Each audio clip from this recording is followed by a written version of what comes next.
وبجعبتي كفني يا أمة انتظري فجري ولا تهني يا أمة انتظري فجري ولا تهني بعقيدتي أقوى أبقى على الزمن بعقيدتي أقوى أبقى على الزمن حصني إذا عصف بي موجة الفتن حصني إذا عصف بي موجة الفتن والصبر زاد في شدة المحن والصبر زاد في شدة المحن فليهدموا بيتي من الطين فليهدموا بيتي من الطين أو خيمة نسجت من ريح كانوني أو خيمة نسجت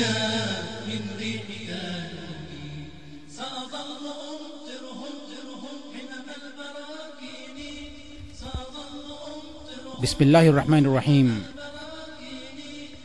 الحمد لله رب العالمين الرحمن الرحيم مالك يوم الدين إياك نعبد وإياك نستعين اهدنا الصراط المستقيم صراط الذين أنعمت عليهم غير المغضوب عليهم ولا الضالين آمين. In the name of Allah, the most gracious, the most merciful, all the praises and thanks are to Allah, the Lord of the Alameen, the mankind, the jinn, and all that exists, the most gracious, the most merciful, the only owner and the only ruling judge of the day of recompense and the day of resurrection. You alone we worship, and you alone we ask for help and for each and everything. Guide us to the straight way, the way of those on whom you have bestowed your grace, not the way of those who earn your anger, nor of those who went astray. Birahmatika ya arhamar rahimin, walhamdulillahi rabbil alamin. A'udhu billahi minasyaitanir rajim. Bismillahirrahmanirrahim. Araw ng linggo at narito na pong muli ang ating palatuntunang Spirit of Islam. Ito po ay sumasapit sa ating pakikinig mula alas 11 hanggang alas 12 ng tanghali. Dito po sa ating malakas na himpilang DWBL 1242 kHz sa talapitan ng inyong mga radyo. At ang oras po natin ngayon ay alas 11:05 ng tanghali. At sa mga nanananghali at nagluluto, subaybayan po ninyo ang inyong palatuntunan at amin po kayong bibigyan, babahaginan ng mga kaalaman sa Islam, lalong-lalo na po doon sa mga issue na nangyayari po ngayon sa ating bansa at sa iba't ibang panig ng mundo. At ang ating pong pambungad ay pagbati muna sa ating mga taga-subaybay diyan po sa iba't ibang panig ng mundo na nararating po ng ating palatuntunan. At sa Pilipinas po naman, binabati po natin ang mga taga Bulacan, Pampanga, Tarlac, Nueva Ecija, yan.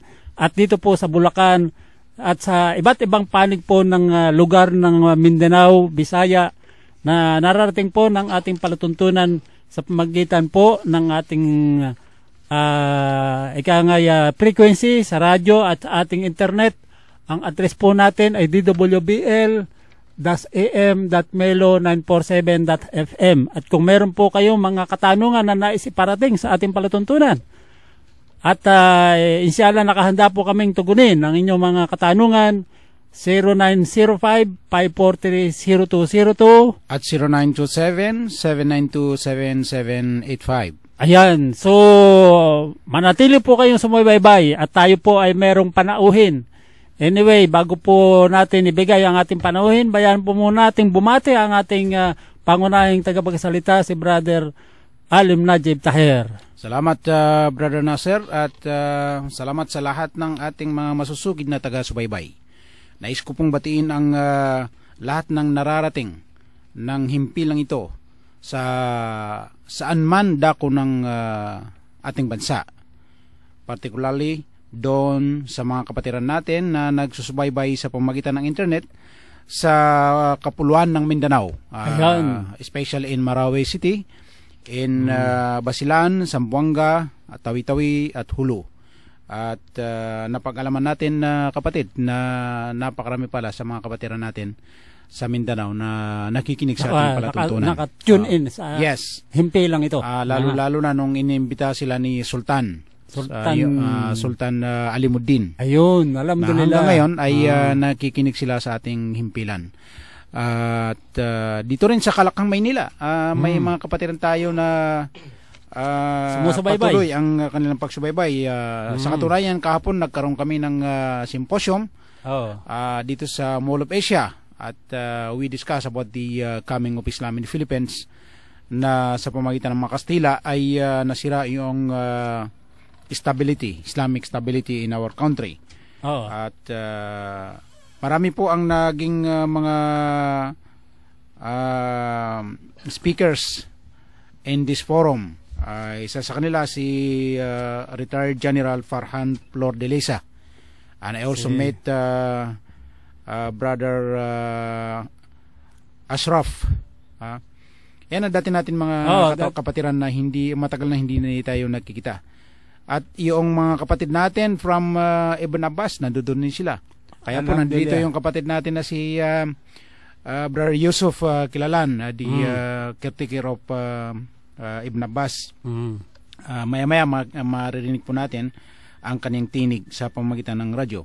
Ganun pa man mga minamahal kong mga kapatid sa Islam at sa aking pamilya, nais ko po kayong batiin ng maligayang pagsubaybay at nawa igawad sa inyo ng dakilang may kapal ang kanyang awa at pagpapala at Assalamualaikum wa rahmatullahi wa barakatuh. Ayan. So, yan po ang ating kapatid si Brother Alim Najib Taher at bibigyan po natin ng pagkakataon naman na makapag-share ang ating kapatid sa kanyang mga kakilala o bumate sa mga kanyang kaibigan at kakilala at mga membro ng pamilya.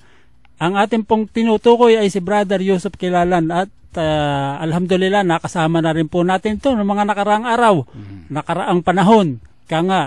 At siya po ay talagang alhamdulillah masugid na taga-suporta ng Islam, lalong-lalo na po dito sa Pilipinas. So, bibigyan po natin siya ng pagkakataon na makapag-bumati sa ating mga taga-subaybay, si Brother Yusuf Kilalan. Assalamualaikum warahmatullahi wabarakatuh. Sa mga brother natin sa Manila, especially sa Caloocan, at lahat ng mga member ng Bingka at ng Caloocan Muslim Consultative Council dito po sa Caloocan City na pinangungunahan ni Attorney Ahmad Del Rosario. At labis akong nagpapasalamat kay Allah Subhanahu wa Ta'ala at binigyan ako ng pagkakataon na makapagsalita dito at ginabayan tayo at ito ang pamamaraan na ginawa ni Allah Subhanahu wa Ta'ala upang mapalaganap ang kanyang salita. Inshallah at naway patnubayan tayo lagi ni Allah Subhanahu wa Ta'ala sa pang-araw-araw nating pamumuhay. At labis din ako nagpapasalamat sa mga namumuno ng lahat ng organization sa mga pagpapalaganap sa Islam.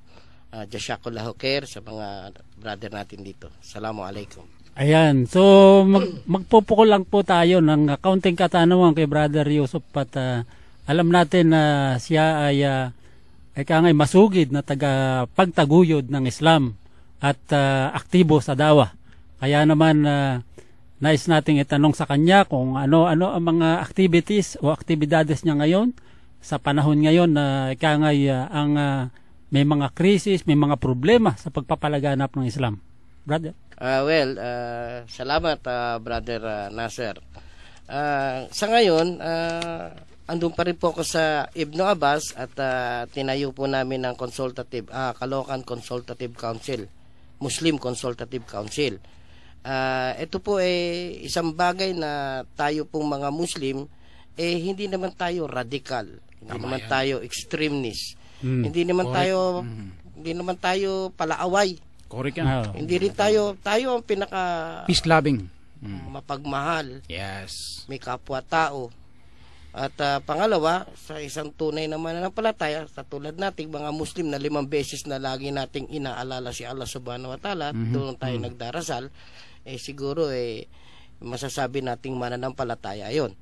Ngayon, kaya tayo lumalapit dito sa government consultative, Muslim Consultative Council of Caloocan, hindi para awayin o guluhin ng Islam. pananampalatayang Islam. Bagkus, pinalalawak lang natin.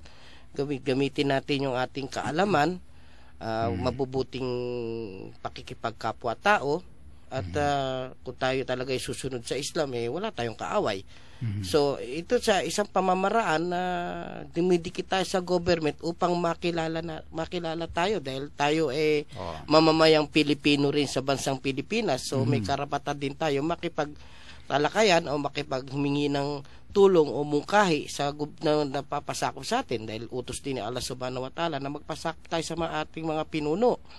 Especially yung sa government natin, bagamat may mga konting-konti lang ang hidwaan na hindi naman dapat palakihin. Bagkus, magkaunawaan. Kaya nga tayo may consultative, sasabi nga sa atin ni Mayor Echeverry na kami, ang inyong susunod kami dahil kung kumukonsulta lang kami.